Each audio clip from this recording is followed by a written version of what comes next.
बिस्मिल्लाहिर्रहमानिर्रहीम। अस्सलाम वालेकुम। मेरे प्यारे भाइयों, ये मैं जो उर्दू चैनल है मेरा पुराना, उसके लिए दोबारा स्टोरी बेस, मैंने कहा कि जो बड़ी स्टोरी है वो खैबर पख्तूनख्वा के हवाले से पेश होगा। और मौलाना फजल रहमान का जो एक्स पे आप लोग देख सकते हैं कि उसकी वीडियो वायरल है। वो क्या कह रहे हैं, वो बड़ा संजीदा, मतलब बहुत बहुत ही संजीदगी से उन्होंने जो बयान किया है सूरत हाल को, ये पाक अफवान की, या जो बजावड़ में हालात है, या और जो जनूबी अजला खैबर पख्तूनख्वा में हालात है, तो उसको नज़रअंदाज नहीं किया जा सकता। दूसरी बात जो मैं अब आज करना चाहूँगा वो है करप्शन के हवाले से। करप्शन के हवाले से हमारे दोस्त हैं, बहुत नामवर जर्नलिस्ट है, तारिक आफाक, जो पेशावर से ब्यूरो चीफ हैं, मुख्तलिफ चैनलों में ब्यूरो चीफ रह चुके हैं। उन्होंने मीना खान, जो कि बहुत मशहूर हुआ था लाहौर में, मीना खान का जो जा रहे थे वहाँ पे, मीना खान बड़ा नाम चला था। मीना खान जो कि सूबाई वज़ीर है, और मीना खान की भतीजी को 30 करोड़ का एक और ठेका टाउन 1 में, मतलब सब 32 कंपनियाँ थी, उसको छोड़ के उसको सिफारिश पे मिल गया। एक करप्शन की बड़ी मिसाल है।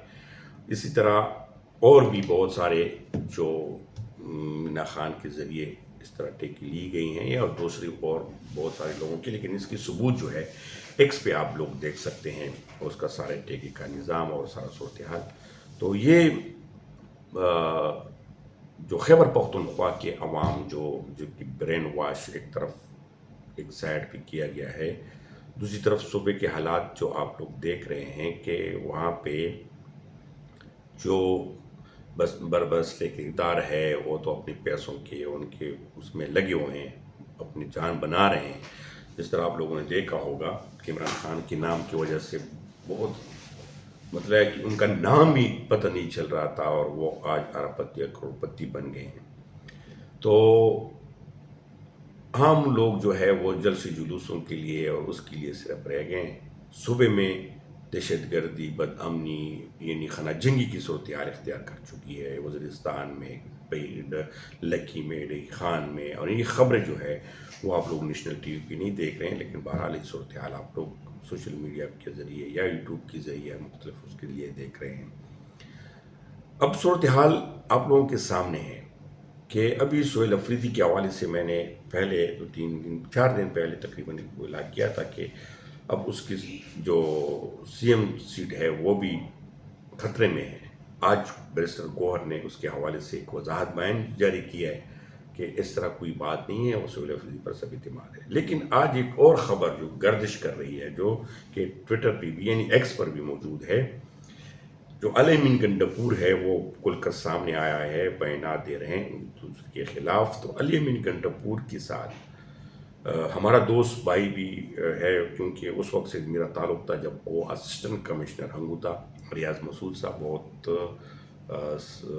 नामवर ब्यूरोक्रेट्स हैं और बहुत अच्छी शख्सियत के मालिक हैं।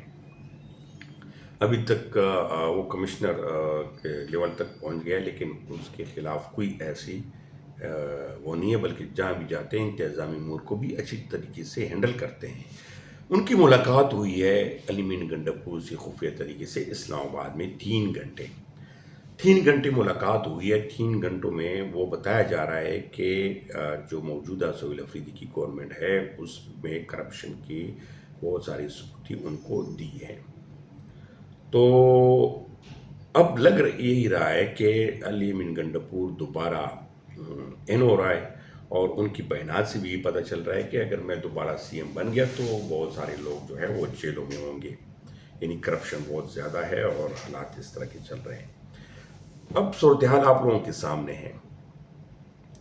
हमें सोचना चाहिए कि ये फेक न्यूज़ है, जज्बाती ख़बरें या और चीज़ें हैं, या इमरान खान के हवाले से, ये अपनी जगह, लेकिन थोड़ा सा इस तरफ भी देखना चाहिए कि क्या हालात इसी तरह जारी रहेंगे। क्या हमें ये खुद नहीं सोचना चाहिए कि हमारे हुकूक पे डाके डाले जा रहे हैं, हमारे सूबे के हालात, खैबर पख्तूनख्वा के हालात दिन ब दिन बदतर होते जा रहे हैं, और जो بیٹھے ہوئے ہیں جو کہ انصاف کے دعوے دار ہیں، جو کہ عمران خان کے دعوے دار ہیں، اس کے نام پر وہ ارب پتی کرب پتی بن رہے ہیں، ٹھیکے تقسیم کر رہے ہیں، پیسے تقسیم کر رہے ہیں. تو یہ کس طرف ماحول جا رہا ہے، اس پر ہمیں لازمی سوچنا چاہیے. تو آج کا میں مختصر سا اس حوالے سے وہ دیے. آپ لوگوں سے درخواست ہے کہ جنہوں نے چینل نہیں سبسکرائب کیا لازم سبسکرائب کریں اور اپنے کمنٹ اور رائے سے بھی آگاہ کریں. شکریہ.